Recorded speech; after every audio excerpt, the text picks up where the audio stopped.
Welcome to the FAR Experience, where in just 5 minutes we take you on unforgettable experiences from all over the world. Every day we bring you closer to cultures, flavors, adventures, and people, without even needing a passport, from the hidden alleys of India to the adventures of Disney World.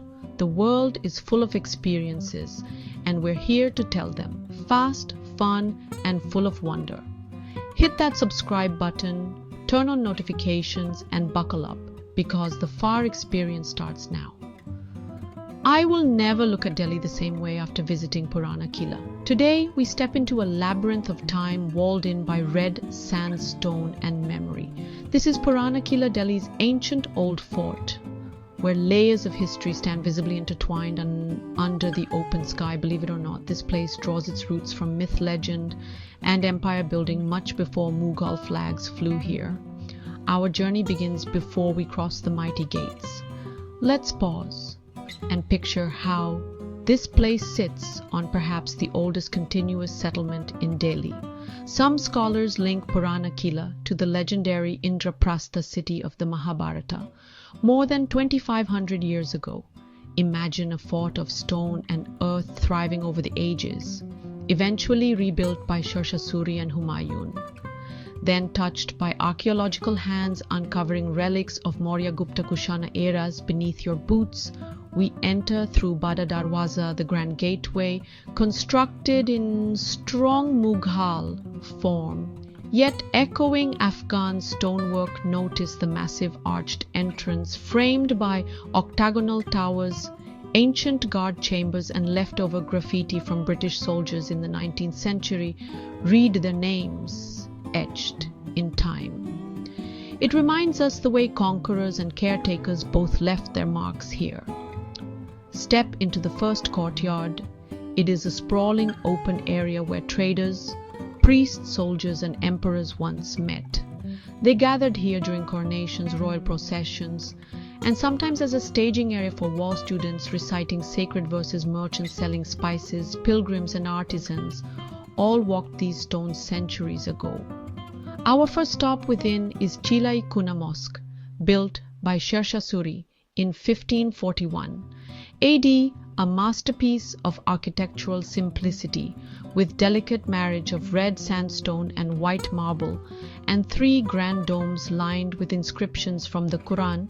The prayer hall once echoed with rhythmic whispers, and now seems to pause history respectfully. It feels reverent here. Soft afternoon sun filtering through marble jelly windows and circling pigeons overhead. As we leave the mosque, notice the water channel at its front, possibly part of a madrasa's courtyard. It once shimmered in sunlight, forming a reflective pool for worshippers to purify themselves. Before prayers nearly 5 centuries later, a pool of quiet heritage remains. We move next to the Sher Mandal, a 2-story octagonal tower built originally by Sher Shah for royal leisure, later converted by Humayun into a celestial library containing manuscripts on science, poetry, and theology. It signifies resonance of curiosity in the heart of warfare, but the tower carries tragedy. Humayun descended its steep steps in February 1556, lost his foot, then his life falling headlong into his own empire's downfall. Standing at that exact spot, we can almost feel the chill of history reaching through broken arches, the tales of a sultan who conquered, lost, studied, and died all in the same space. Few walls hold such dramatic echoes. Surrounding us now are vast barren walls stretching over 2 kilometers with continuously spaced bastions built both for defense and symbolism. Notice the roughly hewn stones on the outer wall, then in a precise red sandstone along the top. It shows construction in phases, hinting at Sher Shah's urgency, followed by Humayun's refinement. We climb up one of the ramparts. It is steep and unguarded, making each step feel momentous here.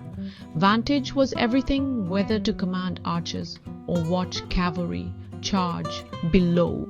Today, the view from this height spans modern South Delhi, the Yamuna, River flowing east, and the Mughal gardens just beyond the walls, it reminds us that geography shaped history here just as much as kings and armies.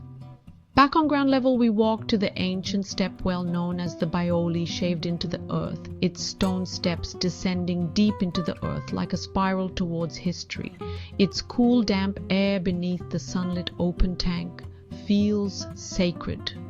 The well was both practical and philosophical. Water once meant sustenance and spirituality. So Baoli was a gathering place for women pilgrims and weary travelers. Nearby is the Humayun Darwaza, a secondary gate named after the emperor, built later than the main gate. Features refined arches, inlaid panels and inscriptions reflecting his victory over Sher Shah's successors. It marks how fortunes shifted over time, and every stone here has filtered the sands of shifting power. Now we explore a narrow corridor created from repurposed older bricks. Notice carved flagstones with soldier formations, hand-carved stone panels showing royal hunting and falconry scenes, beehive, carved patterns carved into the stone or crude chisels from later repairs. Each tells a minor story within a greater tapestry.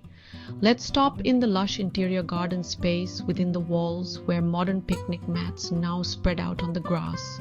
Picture medieval royal tented courts once set up here.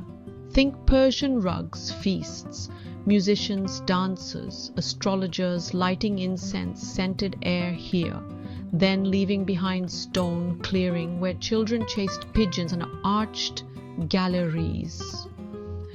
Between the garden area and eastern wall, we find excavated artifacts, pieces of pottery, beads, terracotta figurines and arrowheads curated in a small on-site museum charmingly tucked between Chamunda Bastion and the mosque. It connects the Mughal present to the Mahabharata past and lets visitors hold fragments older than Mughal lore itself. We climb again to the top of the eastern ramparts at sunset. Imagine guards watching the sky for enemy armies, waiting for signals from adjacent forts.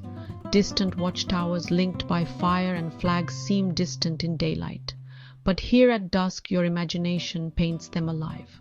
The Yamuna River, visible just outside the walls, emerges slowly into view.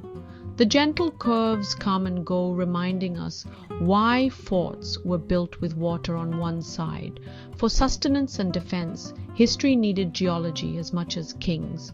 We pause at dusk on an outer bastion, listening to birds settling down, the wind whistling through the ruins and distant call to prayer drifting from a nearby mosque. It is a moment when time folds and centuries overlap. Beside us are British brick foundations, and beyond the Mughal stone walls, and deeper down the ancient relic trenches, uncovering Indraprastha's buried secrets. As darkness overwhelms, we sometimes are lucky to attend the sound and light show, which projects stories directly onto the fort walls, with actors' voices narrating characters: Sher Shah, Humayun, Nizamuddin Aulia, British soldiers and archaeologists, each storytelling voice connecting eras in one atmospheric performance. Finally, as night settles, we walk back through Bada. Darwaza turned heroic silhouette against glowing lamps, carved shadows across its seal our journey through time. The fort recedes behind us but lingers in memory as we head back into modern Delhi, carrying stories of empires, lost capitals, floods, religious discord, colonial shifts, and continuing heritage. Purana Qila is not just a destination, it is a living chronicle. You walk both memory and myth here. You walk layers of Delhi across eras, forgotten and remembered, and you leave with a sense that past never truly dies here. It endures beneath your feet, beneath your footsteps, beneath your gaze. The stories hidden in these walls, unbelievable. Let's walk through time together. Step in and you're instantly transported. Massive gates, crumbling ramparts, and echoes of Mughal emperors everywhere you look. Early morning, the air is fresh and locals are out for their walks, but you can almost hear the sound of ancient drums. Explore the Qila's 3 grand gates, Humayun Darwaza, Bada Darwaza, and Talaki Darwaza. Each one is a portal to a different era. Climb the walls for a stunning view of Delhi's modern skyline, colliding with centuries-old ruins. Don't miss the Kuhna Mosque. Its arches and red sandstone are breathtaking, especially when the sunlight hits. And if you're a fan of legends, rumor has it this is the spot where Humayun tumbled down the library steps. Wrap up your visit with a peaceful boat ride on the lake, watching the fort glow golden at sunset. Purana Qila isn't just a monument, it's a living chapter of Delhi's wild and wonderful story. So next time you're in the city, take a day for the fort. Trust me, you won't forget it.